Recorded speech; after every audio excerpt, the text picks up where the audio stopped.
উঠো, দাঁড়াও, রাখো এটা। উঠতে বলছি আমি, উঠো। আসো। আরে জামাইকে নিয়ে কোথায় যাচ্ছিস এখন? কোথাও না, ছাদে যাবো। ওর হাতের কাজগুলো শেষ করে যাক, এরপরে রান্না বান্না আছে। কিসের ছাদে যাবে এখন?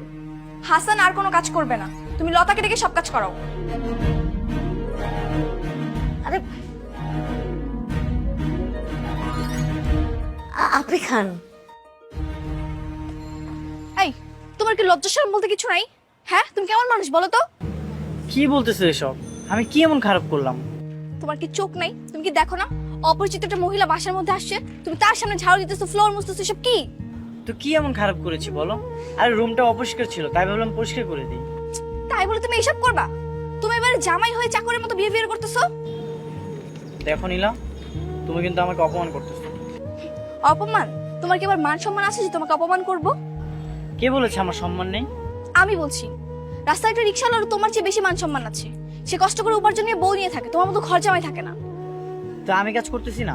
আচ্ছা মানলাম রিক্সাওয়ালা না হয় বাইরে কষ্ট করে উপার্জন করে, আমি এই বাড়িতে কাজ করতেছি না, কষ্ট করে উপার্জন করি না?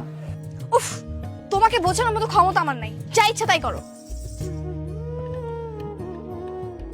আরে বউটা আমার শুধুই রাগ করে। আরে এই কোথায় যাচ্ছিস তুই? আমরা এই বাড়ি ছেড়ে চলে যাচ্ছি, থাকবো না এখানে। চলে যাচ্ছিস মানে?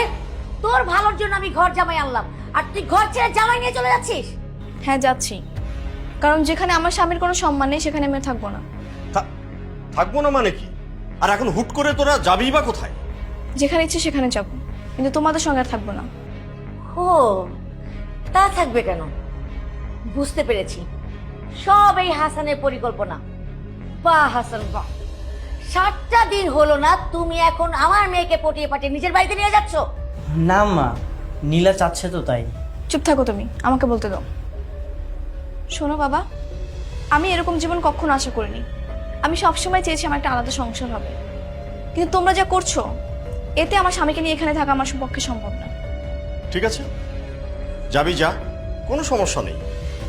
কিন্তু বাস্তব যে কত কঠিন এটা বের হলে টের পাবি। একবার শুধু বাবার হোটেল থেকে বের হয়ে দেখ না, পৃথিবীতে দুবেলা দুমুঠো ভাতের মূল্য যে কত বেশি সেটা বের হলে টের পাবি। সমস্যা নেই, দরকার হলে না খেয়ে থাকবো দুজন। তারপর আমার হাজবেন্ডকে যেখানে অপদস্থ করা হবে সেখানে আমি এক মুহূর্ত থাকতে চাই না। চলো।